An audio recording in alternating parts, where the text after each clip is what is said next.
I'm Dr. Caroline Brookfield. This is Dr. David Newman. David is an accomplished and very well-respected creativity facilitator and professor.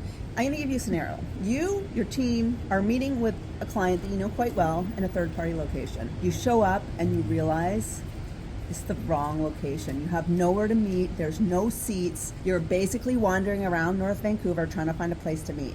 Which is kind of what just happened to us now. Did. We discovered we were at the wrong library, and so we had to find an alternative solution. So we used our creative thinking, our creative intelligence, and we asked someone, is there another place in the library we could use? And they said no. So we trusted but verified, asked another library employee. They were lovely. No, couldn't think of a place. We went over to City Hall, and City Hall had a beautiful corner with some windows. They had a 6-person conversation about whether we were allowed to do that, and of course came back with a no. There was a coffee bar right here in the library. There were tables and seats outside. Yeah. We were under shelter, so we're not getting rained on. Originally we were going to use the library equipment, but he had a backup, so being organized is helpful. But then there was a tech glitch, of course, so we're just doing it on my phone. The point is, we're getting this video out. Our point was we wanted to meet, we wanted to share some content, and so it was kind of funny that we had this situation that really is a situation that people in organizations are facing all the time. What would happen with your team when they showed up to that library and the room wasn't available? Would they pick up the phone and call you and say, what should I do? Would they panic and just cancel the meeting or run away from the client and pretend they weren't even there? What do you think? It depends on what the psychological safety is that they have within the team, within the organization. The ability to speak up and say, this isn't going to work, let's try something else. Well, my experience is managers are always complaining that their people don't take ownership of ideas, that they say they want the ideas and they don't volunteer them. But chances are it's because they don't feel safe. And whether that's because you're asking too much of a leap from them, you have to start small with iterative process, with maybe not showing up at a client meeting and knowing what to do, but maybe it's how to write a draft of a report differently, or a suggestion to start a phone conversation, and let them feel that confidence that they can make decisions and they can fail a little bit, and it might work out in the end. It worked out here that we have this beautiful spot to record. There's no studio, there's no green screen, there's no fancy recording, which is what we had planned, but we made it work. And that is the part of creativity, and that's the part of succeeding and giving confidence to take those chances that you need to let them do, right? Yeah.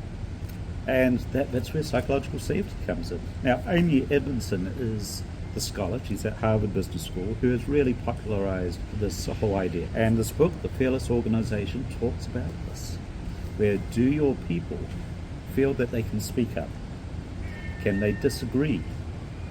Can they come up with other ideas?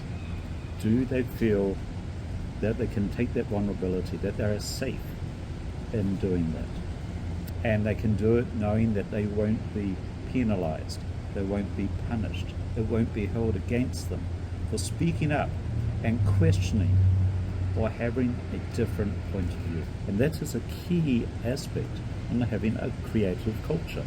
Having a culture where new ideas will emerge and will flourish. Because having a diversity of ideas, having a diversity of opinions, ultimately will lead to the best ideas, or should lead to the best ideas. A lot of managers will say, well, my team knows that they can come and talk to me and share their ideas. But in the same breath, they say, I wish that my team would take ownership of their ideas and start implementing their own ideas. And if they're not doing that, you probably don't have psychological safety, or you're not giving them the right tools, or expecting too much from them. So ask yourself honestly, if your team showed up at a meeting and the room was booked, what would they do? Would they phone you? They probably don't have deep psychological safety, in my opinion. Absolutely. I mean, would they, it's either that, or would they go and figure out a solution, or would they say the meeting is cancelled?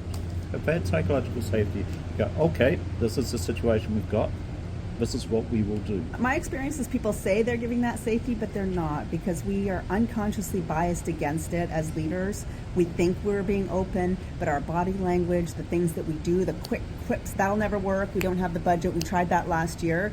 Often we don't even realize we're doing them. So some self-awareness as a leader about what you're doing to encourage that psychological safety. It's one thing to stick a thing on the bulletin board and say, we want your ideas. It's another thing to actually allow that to happen. I'm going to bet you want them to figure it out, and make it work in a creative way. But you have to be willing to let go of that control and allow a little bit of failure sometimes. Thank you for watching.